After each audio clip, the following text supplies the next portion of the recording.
मनोज जरांगे पुन्हा हॉस्पिटलमध्ये दाखल झालेत।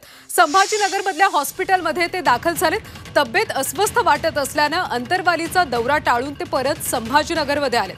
खरं तर आजच त्यांना मनोज जरांगेंना हॉस्पिटलमधून डिस्चार्ज मिळाला होता, मात्र ते पुन्हा हॉस्पिटलमध्ये दाखल झालेत। संभाजीनगरच्या हॉस्पिटलमध्ये ते दाखल झाले।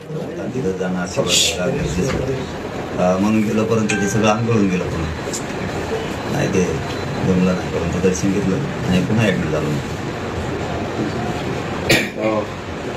तिकडे वडीवडीला जे उपोषण सुरू आहे, ओबीसीचं आंदोलन सुरू आहे, त्या ठिकाणी 5 वाजता सह्याद्री अतिथीगृहामध्ये सर्व ओबीसीच्या नेत्यांची आणि सरकारची बैठक होणार आहे। त्यामध्ये प्रमुख मागण्या त्यांनी केल्यात की आतापर्यंत 54 लाख नोंदी सापडल्यात, त्या रद्द कराव्यात आणि त्या आधारावर दिलेकरून प्रमाणपत्र रद्द करावं आणि सगळेश्वर यांच्या संदर्भातली व्याख्या।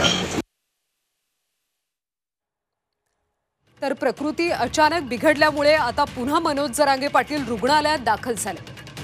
सविस्तर माहिती घेऊयात आमचे प्रतिनिधी विशाल करोळे यांच्याकडून। विशाल, खरं तर आजच डिस्चार्ज मिळाला, मात्र प्रकृती अस्वस्थ वाटत असल्याने जरांगे पाटील पुन्हा हॉस्पिटलमध्ये दाखल झालेत। काय अपडेट्स मिळतात?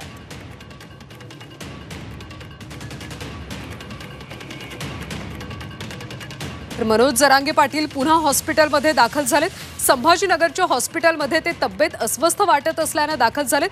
अंतरवालीचा दौरा टाळून ते पुन्हा संभाजीनगरमध्ये आलेले आहेत।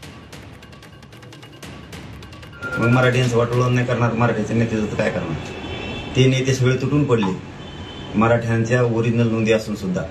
म्हणजे नाही का, आमची ही मागणी त्याची, ही जमीन आमचीच आहे, तुमची नाही।